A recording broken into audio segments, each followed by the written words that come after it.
Hey, folks, Erick Stakelbeck here. Welcome to the Watchman Newscast live stream. A foundational verse, I would say, for Christian Zionists, Christian supporters of Israel, friends of the Jewish people, is, of course, Genesis 12:3. You know the verse, or you probably do if you watch this live stream on a regular basis. God says to Abraham, I will bless those who bless you, and I will curse those who curse you. I will bless your line, Abraham says, the line of Abraham, Isaac, and Jacob. And if you question if that verse is about blessing Israel, again, it was the line of Abraham, Isaac, and Jacob, to the point where God actually renamed Jacob Israel. So he's talking about Israel and the Jewish people when he says that to Abraham in Genesis 12:3. I will bless those who bless you, and anyone who curses you, I will curse. Now, with the cursing, I think history bears that out pretty decisively. Let's take a quick look, cursory glance at the last, 3,500 years of world history. Pharaoh in Egypt, the Philistines, the Amalekites, the Jebusites, all those Canaanite tribes, the Assyrians, Haman, prime minister of the mighty Persian Empire, the Babylonian Empire, the Greeks, the Romans eventually, the Ottomans, the Czars, the Nazis, and now today. So all of them, what do all those far-flung individuals, empires, and nations have in common?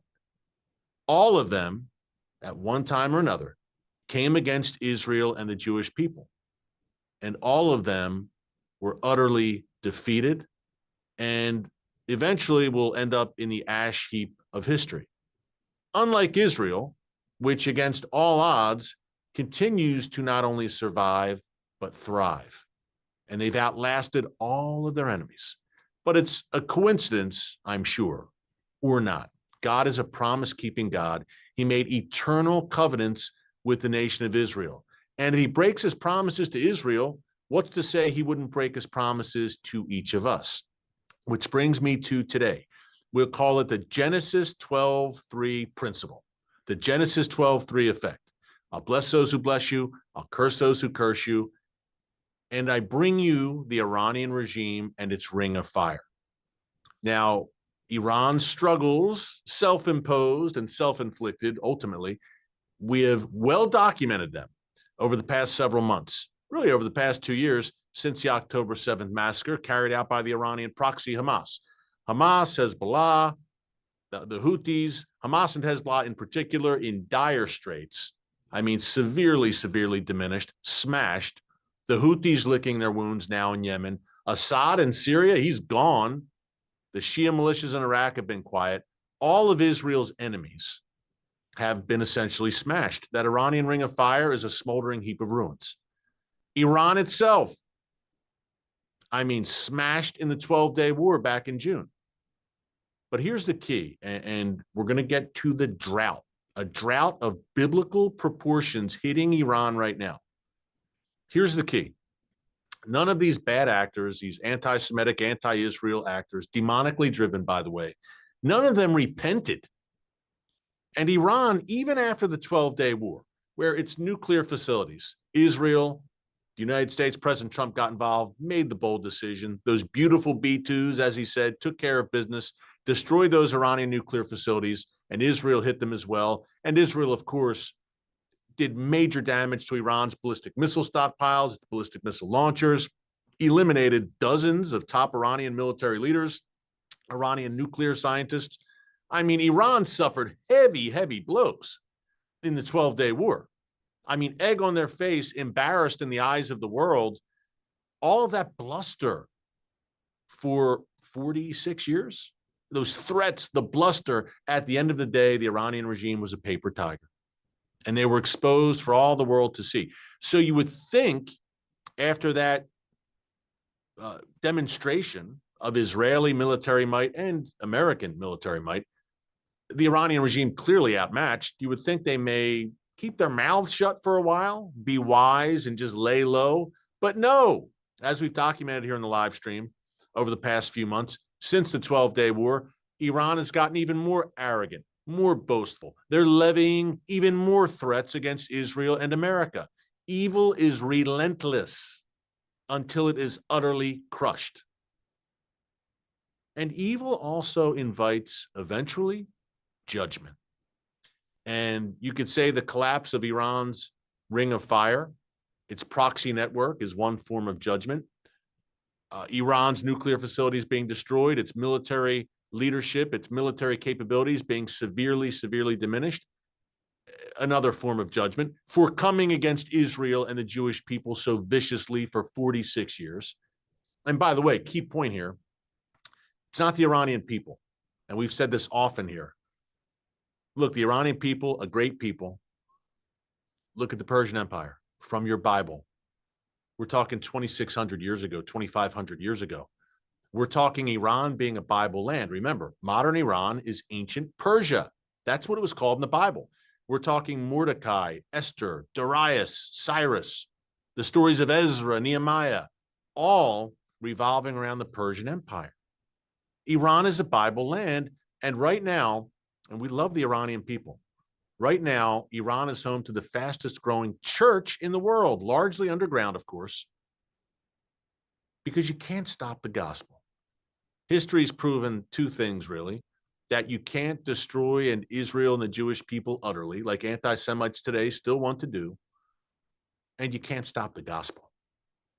So the church is growing in Iran underground. It's amazing to see, despite Iran also, the government being the #1 state sponsor of terrorism. But the government, the leadership in Iran, is bringing judgment upon that entire nation. I'm sad to say, but it's a fact. And we've seen it not only with the military, massive military setbacks. We are seeing it in the natural. Iran rolling blackouts, electricity shortages, severe. But here's the big story and the main topic of conversation for today's live stream. Iran right now is suffering a drought of biblical proportions. Here it is from the Jerusalem Post, a little teaser for you, then we'll dig into it. The head of Tehran's regional water company said that water levels in the city, the capital city of Tehran, over 10 million people live there. Water levels had fallen 43% from last year. And the main dam in Iran is just at only 8% of capacity, I should say. It's Iran's worst water crisis in decades. And now Iran's president, Masoud Pezeshkian, is saying if Iran doesn't get any rainfall, Tehran in particular, by the end of this month, by 18 days from now, November 30th, if there's no rainfall, then we are going to have to not only ration water, we're going to have to start water rationing in our capital city. Not only that, we are going to have to evacuate Tehran because Tehran will be uninhabitable.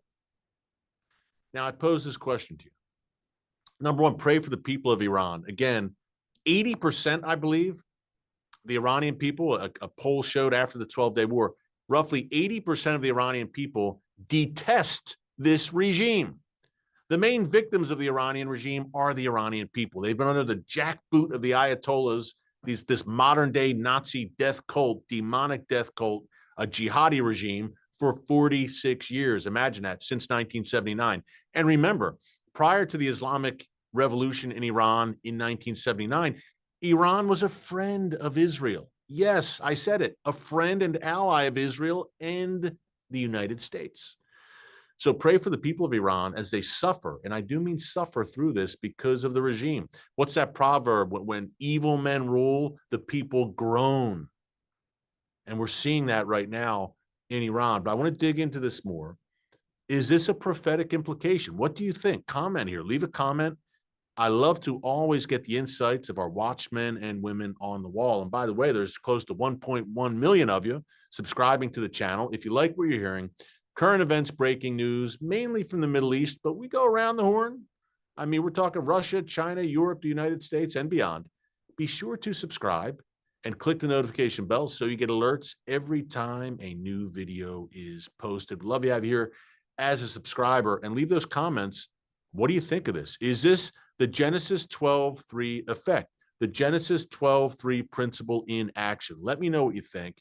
And I mentioned that 12-day war, which Iran instigated with years of terror against Israel. Israel finally acted as Iran was about to cross the nuclear threshold and acquire the bomb.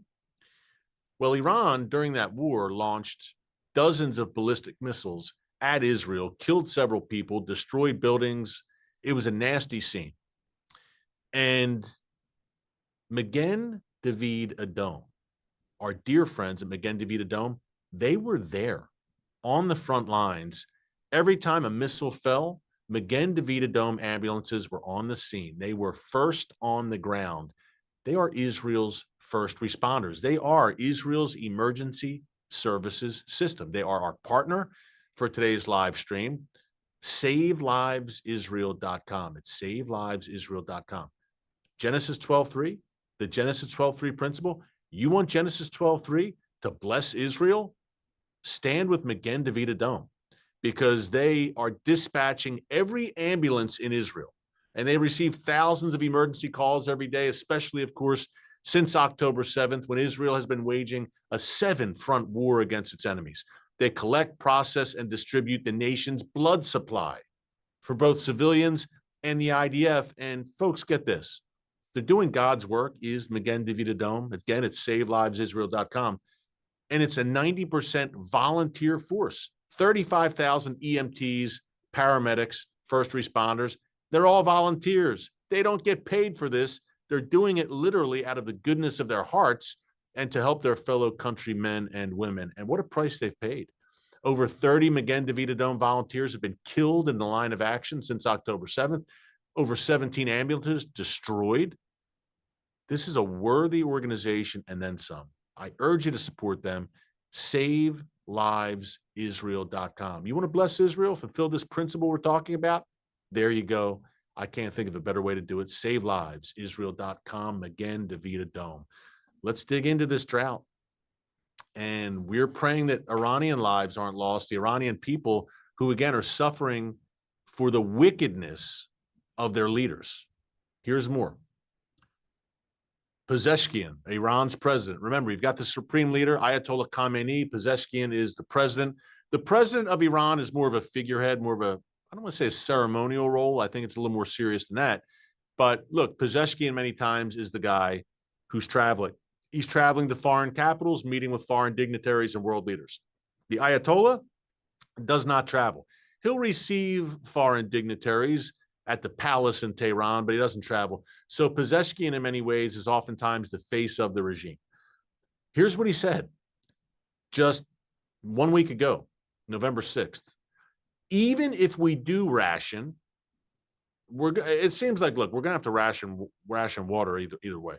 And by the way, I'm from Philadelphia. I so badly want to say water because that's what everyone says where I'm from. I've said water my whole life. But I'm afraid if I say water here on the YouTube channel, people are going to be like, what? What did you say? It's water. No, I say water because I'm from Philadelphia. So I always laugh when I read that word. All of America says water. I steadfastly, as a proud Philadelphia native, say water. So bear with me. Now you know what it is. We're talking water. I think that's WOODER, the Philly variation of that word. But I think you understand what I'm saying. Even if we do ration and it still does not rain, then we will have no water at all. The citizens of Iran have to evacuate Tehran. This is insane. Again, a city of over 10 million people will become uninhabitable in 2025, and not as a result of war, as a result of drought and mismanagement. And look, the Iranian regime, by the way, okay, in terms of divine biblical Genesis 12:3 principle, a 40% drop in rainfall over recent months. 40% in recent months, since the summer, since the 12-day war, coupled with excessive water use, has fueled the crisis. Decades, here you go, decades of mismanagement, including overbuilding of dams, illegal well drilling, and inefficient agricultural practices have depleted Iran's water reserves, and they've brought this upon themselves, have Iran's leaders. I think it's a combination of three things. And here, by the way, here's an Iranian, they just interviewed an average Iranian on the street. We didn't have water from 10 p.m. to 6 a.m. And my two children couldn't brush their teeth. They had to wash their hands with bottled water. It's one hardship after another. One day there's no water. The next there's no electricity. We don't even have enough money to live. This is all because of poor management. And the crisis, the Jerusalem Post says, extends far beyond Tehran. Nationwide, 19 major dams throughout Iran. Roughly 10% of Iran's dams have completely run dry. In Iran's second largest city, with a population of 4 million, water reserves have plunged below 3%. They've had rolling blackouts, the power outages, record-breaking temperatures in July and August. Now the drought. And in July and August is very important because God, I think he gave this regime a chance here to say, are you going to change your ways? Now do I have your attention? It's been 46 years of wickedness. Now you've been thumped. Your nuclear facilities, your crown jewel, they've been destroyed. Your ballistic missile, your crown jewel number 2 have been largely taken out, although they still have thousands. Your ring of fire that you so faithfully built for decades, that's been smashed. Now, will you get the memo and change your ways? And what was the response? Remember, the 12-day war ended, I believe, June 21st. What was the immediate response by the Iranian regime? No. They shook their fist, as they always have, at the God of Israel, the God of Abraham, Isaac, and Jacob.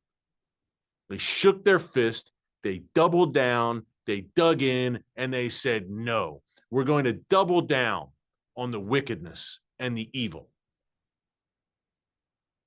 And right at that time, early July, the drought starts. Record-breaking temperatures hit. The electricity, the blackouts, rolling blackouts, etc., become intolerable. Coincidence? What do you think? I'd love to hear your take on it. A form of judgment against the regime? And again, it's very sad that the Iranian people, by extension, have to suffer as well. But I think we see the Genesis 12:3 principle at work here, no doubt, to the point where you're going to see Tehran possibly evacuated. Is the timing a coincidence here? 2 years after October 7th, which the Iranian regime helped to plan and helped Hamas to execute. And by the way, I mean, the plans for October 7th were much larger. Hezbollah, they were going to move simultaneously in one accord. Hamas just moved too fast. Thank God, by the way, that they didn't all move at once, which was the original Iranian crafted scheme and plan. But now they're feeling the brunt. And this is, I'm not sure where this is going, but this is not going to be good for the people of Iran. And the regime, what's their response, by the way? And we talk about doubling down. Folks, they're tripling down. The response on one hand is more bluster, more rhetoric, and the response by Pezeshkian, the Iranian president, is a very matter of fact. This is happening. You just have to take it on the chin, Iranian people. Your life is terrible. You got to take it on the chin. Okay. And again, 80% of the people already detest this very weak regime that's been teetering on the brink for a while. But here's the bigger response that's the ultimate, that ultimately tells the tale. We just reported on Monday here on the newscast. By the way, if you miss any of our newscasts, any of our live streams, you can check them all out here in our archives. Just go to the homepage, and they're all right there under newscast, under videos. On Monday, we talked about the Iranian regime rearming. What are they focused on? The drought? The water shortage? Giving their people a better quality of life? No. What did they spend all their time on since the 12-day war? Rearming, rebuilding their ballistic missile stockpiles, their ballistic missile launchers, getting help from China, by the way, the Chi-Coms in Beijing. And look, quite probably trying to get that nuclear program started up again in some form or fashion, and trying to recover that enriched uranium that's buried under the rubble, reportedly, after the airstrikes back in June. So they've tripled down. People are dying and suffering, and they're spending all their resources and time rebuilding more missiles so they can attack Israel again. It's a demonic obsession. Not only that, they are rearming Hezbollah. And there was optimism when al-Shara, optimism is a strong word. We're talking about a former al-Qaeda commander, but there was optimism at least that he would shut down the arms pipeline flowing from Iran into Lebanon. But he's had trouble doing that because Syria is still a chaotic situation. The Trump administration is trying to build him up and kind of solidify his position, but it's still chaotic. It's going to take a while. Iran is taking advantage once again, reportedly, and they're able to transit some weapons through Syria back into the hands of Hezbollah in southern Lebanon. Israel is alarmed, and we could very well see action, major action in Lebanon soon. But we also could see major action in Iran. And that newscast on Monday, I talked about persistent reports out of the region that a new war could be coming. Maybe it's longer or shorter than 12 days this time. We don't know. But a senior Israeli official was quoted in the Jerusalem Post and other Middle East publications the other day as saying, look, we have a window here with Trump in office. Maybe we should take advantage of it before 2028 and push this regime out the door. Now, the prayer has been throughout that the Iranian people could rise up. And I think there's a lot of surprise, perhaps, that they didn't in the wake of the 12-day war. But I think it's still such a chaotic situation there, number one. And number two, as weakened as the regime is, it still has a very fearsome intelligence apparatus, goons on the street, the Revolutionary Guards Corps, the Basiji paramilitary cracking skulls. What I've said all along is that Iran needs one galvanizing leader, an Iranian Lech Walesa. You remember the Solidarity movement during the 1980s, during the height of the Cold War, Poland, Lech Walesa. Someone like that emerging in Iran would be incredible. We shall see if God raises someone up to do exactly that. But they are doubling down, tripling down, quadrupling down. And this regime is not going to change its spots. And the sad byproduct of that is the Iranian people, by extension, will suffer. So pray for the people of Iran right now, because I believe this is judgment against this regime. I do. This drought, no doubt. And I believe everything that's happened, they were riding high on October 8th, 2023, the Iranian regime. Look at what we just did through our axis, through our ring of fire. We've got China and Russia behind us. They were riding high, and now look how it's all collapsed for Iran's regime. And now it was militarily, but now it's in the natural, drought and things like that. Anti-Semitism, folks, it leads to ruin. The Genesis 12:3 principle. That's a cautionary tale to the rising anti-Semitic wing. Of course, the radical left is steeped in it, radical Islamist steeped in it, but on the right.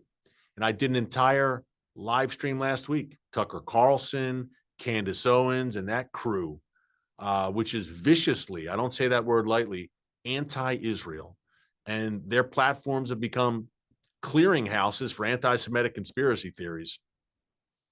It just doesn't end well in terms of a nation state's different. But for individuals, look, your career, you've already lost. Here's an example. You're losing all credibility. You're losing credibility with a wing of kooks, but you're also losing credibility with God Almighty, because what you're teaching on your podcasts is directly in opposition to what God Almighty teaches. We can go on about that, but again, look in the archives. I did an entire live stream about that last week. Interesting times. Can we say that? That's an understatement. Bible times, prophetic times. Remember, key takeaway today. Do not forget this. The word is pronounced water. Just having some fun with you. Had to say it. God bless you all. Thanks for joining us. Until next time, remember, never hold your peace.